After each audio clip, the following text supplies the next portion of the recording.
Welcome to the Bible in 365 Days. This is episode 97, and I'll be reading 2 Samuel chapters 19, 20, and 21. Chapter 19. And it was told Joab, Behold, the king weepeth and mourneth for Absalom. And the victory that day was turned into mourning unto all the people, for the people heard say that day how the king was grieved for his son. And the people got them by stealth that day into the city, as people being ashamed steal away when they flee in battle. But the king covered his face, and the king cried with a loud voice, O my son Absalom, O Absalom, my son, my son.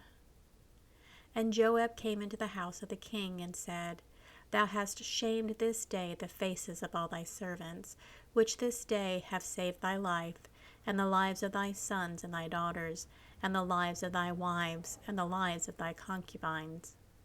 In that thou lovest thine enemies, and hatest thy friends, for thou hast declared this day, that thou regardest neither prince nor servants.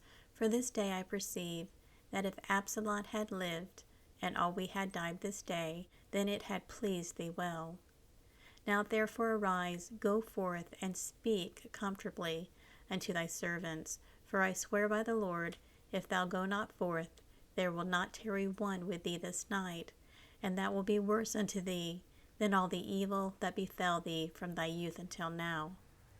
Then the king arose and sat in the gate, and they told unto all the people, saying, Behold, the king doth sit in the gate. And all the people came before the king, for Israel had fled every man to his tent. And all the people were at strife throughout all the tribes of Israel, saying, The king saved us out of the hand of our enemies, and he delivered us out of the hand of the Philistines, and now he has fled out of the land for Absalom. And Absalom, whom we anointed over us, is dead in battle. Now therefore we speak ye not a word of bringing the king back? And King David sent to Zadok and to Abiathar, the priests, saying, Speak unto the elders of Judah, saying, Why are ye the last to bring the king back to his house, seeing the speech of all Israel is come to the king, even to his house? Ye are my brethren, ye are my bones and my flesh.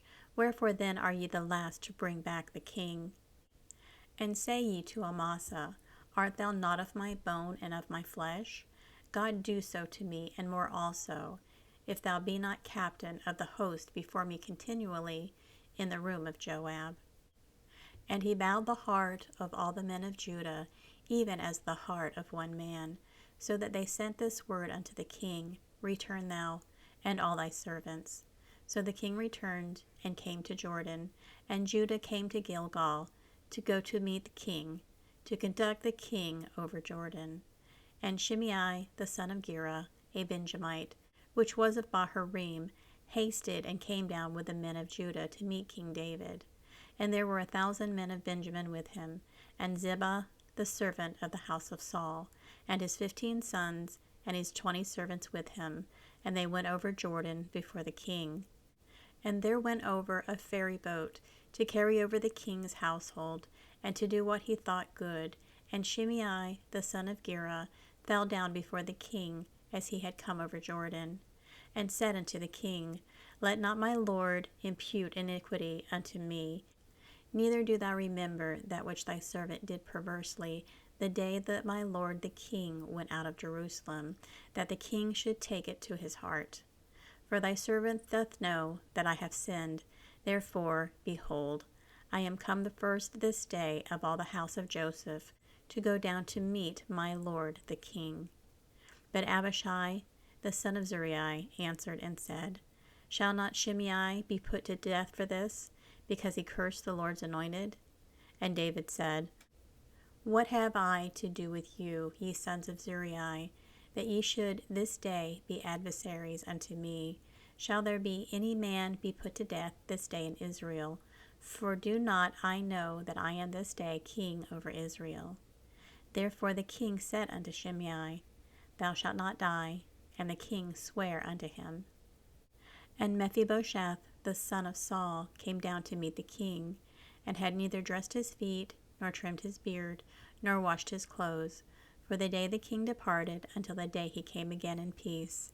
And it came to pass, when he was come to Jerusalem to meet the king, that the king said unto him, Wherefore wentest not thou with me, Mephibosheth? And he answered, My lord, O king, my servant deceived me. For thy servant said, I will saddle me an ass, that I may ride thereon, and go to the king, because thy servant is lame. And he hath slandered thy servant unto my lord the king. But my lord the king is an angel of God. Do therefore what is good in thine eyes.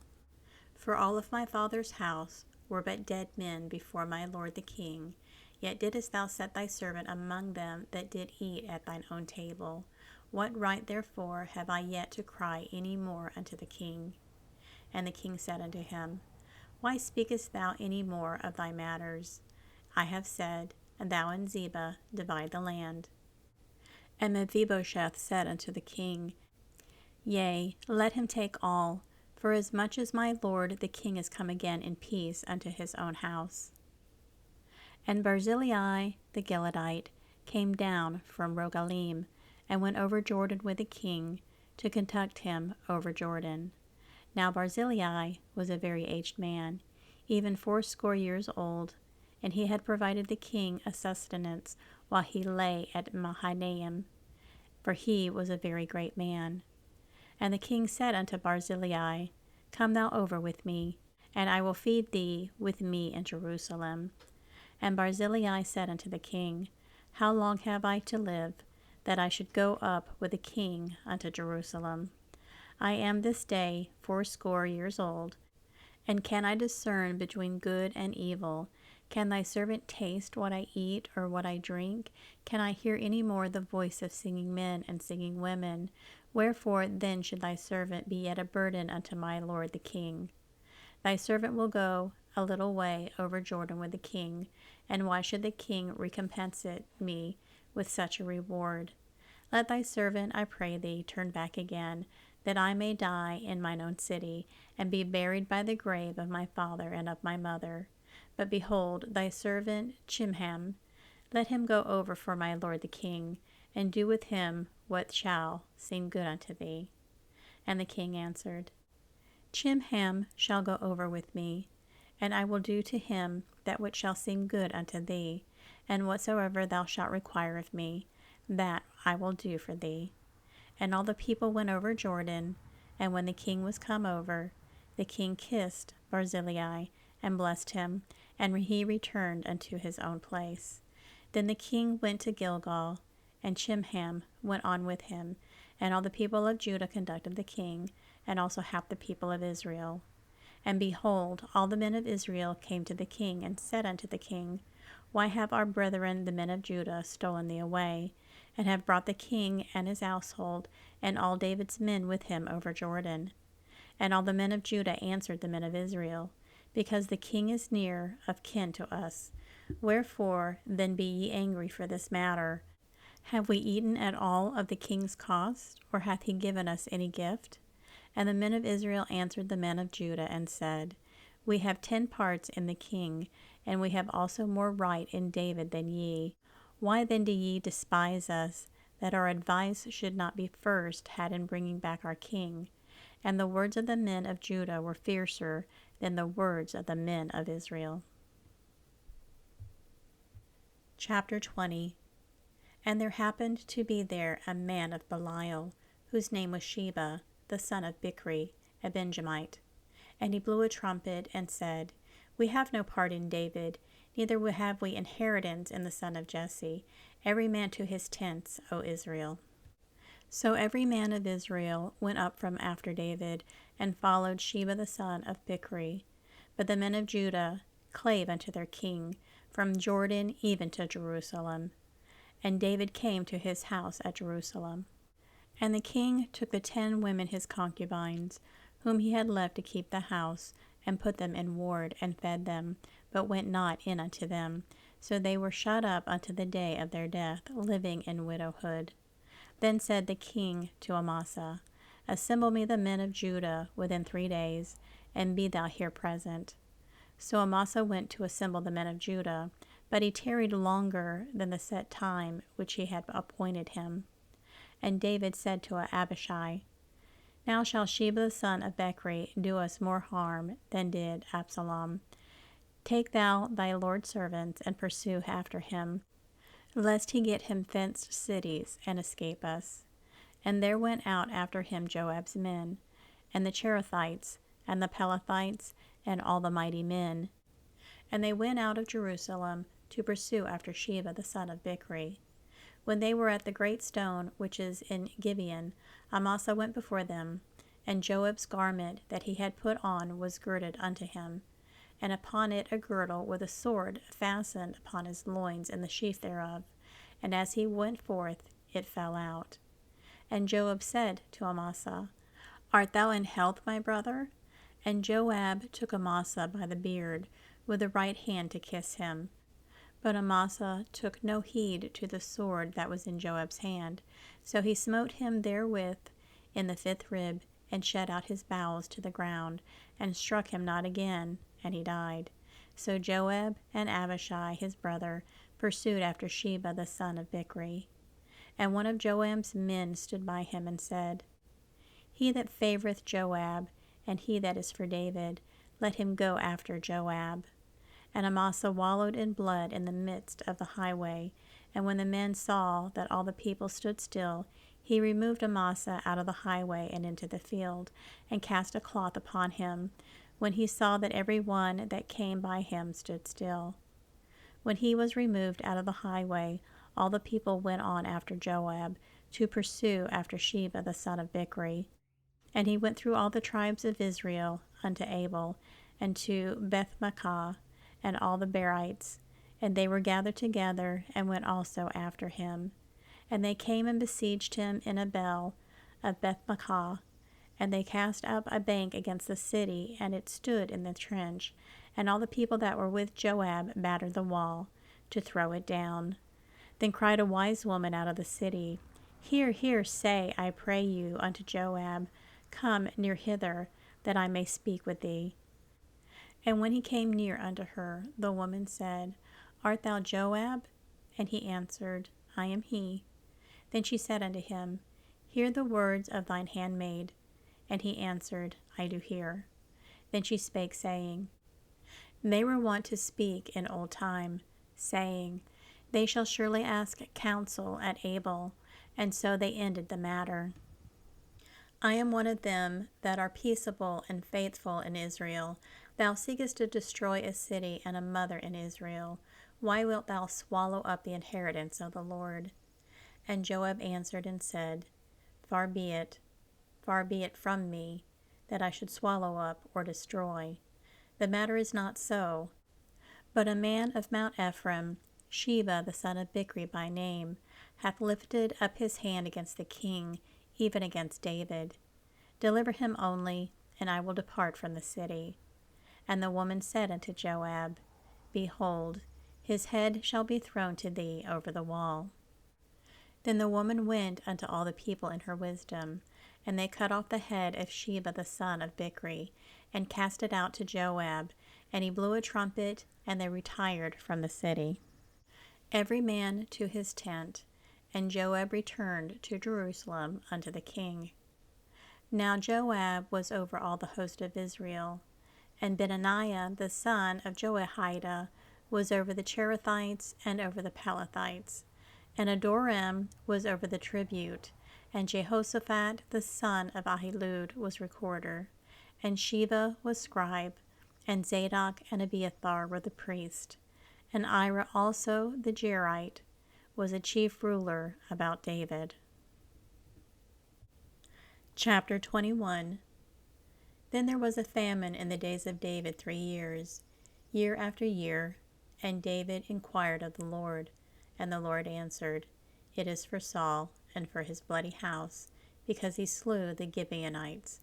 And the king called the Gibeonites and said unto them, Now the Gibeonites were not of the children of Israel, but of the remnants of the Amorites, and the children of Israel had sworn unto them, and Saul sought to slay them in his zeal to the children of Israel and Judah.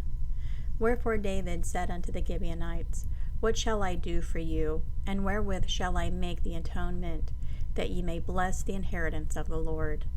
And the Gibeonites said unto him, We will have no silver nor gold of Saul, nor of his house, neither for us shalt thou kill any man in Israel.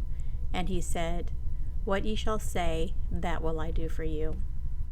And they answered the king, The man that consumed us, and that devised against us that we should be destroyed from remaining in any of the coast of Israel, let 7 men of his sons be delivered unto us, and we will hang them up unto the Lord in Gibeah of Saul, whom the Lord did choose. And the king said, I will give them. But the king spared Mephibosheth, the son of Jonathan, the son of Saul, because of the Lord's oath that was between them, between David and Jonathan, the son of Saul. But the king took the 2 sons of Rizpah, the daughter of Aiah, whom she bare unto Saul, Armoni and Mephibosheth, and the 5 sons of Michal, the daughter of Saul, whom she brought up from Adriel, the son of Barzillai, the Meholathite. And he delivered them into the hands of the Gibeonites, and they hanged them in the hill before the Lord, and they fell all 7 together, and were put to death in the days of harvest, in the first days, in the beginning of barley harvest. And Rizpah, the daughter of Aiah, took sackcloth, and spread it for her upon the rock, from the beginning of harvest until water dropped upon them out of heaven, and suffered neither the birds of the air to rest on them by day, nor the beasts of the field by night. And it was told David that Rizpah, the daughter of Aiah, the concubine of Saul, had done. And David went and took the bones of Saul and the bones of Jonathan his son from the men of Jabesh Gilead, which had stolen them from the street of Bethshan, where the Philistines had hanged them, when the Philistines had slain Saul at Gilboa. And he brought up thence the bones of Saul and the bones of Jonathan his son, and they gathered the bones of them that were hanged. And the bones of Saul and Jonathan his son buried they in the country of Benjamin in Zelah, in the sepulchre of Kish his father. And they performed all that the king commanded, and after that God was entreated for the land. Moreover, the Philistines had yet war again with Israel, and David went down, and his servants with him, and fought against the Philistines, and David waxed faint. And Ishbi-benob, which was of the sons of the giant, the weight of whose spear weighed 300 shekels of brass in weight, he being girded with a new sword, thought to have slain David. But Abishai, the son of Zeruiah, succored him, and smote the Philistine, and killed him. Then the men of David sware unto him, saying, Thou shalt go no more out with us to battle, that thou quench not the light of Israel. And it came to pass after this, that there was again a battle with the Philistines at Gob. Then Sibbecai the Hushathite slew Saph, which was of the sons of the giant. And there was again a battle in Gob with the Philistines, where Elhanan the son of Jeroregim, a Bethlehemite, slew the brother of Goliath the Gittite, the staff of whose spear was like a weaver's beam. And there was yet a battle in Gath, where was a man of great stature, that had on every hand 6 fingers, and on every foot 6 toes, 24 in number, and he also was born to the giant. And when he defied Israel, Jonathan the son of Shimeah, the brother of David, slew him. These 4 were born to the giant in Gath, and fell by the hand of David, and by the hand of his servants. And this concludes episode 97. Everyone, please have a great day.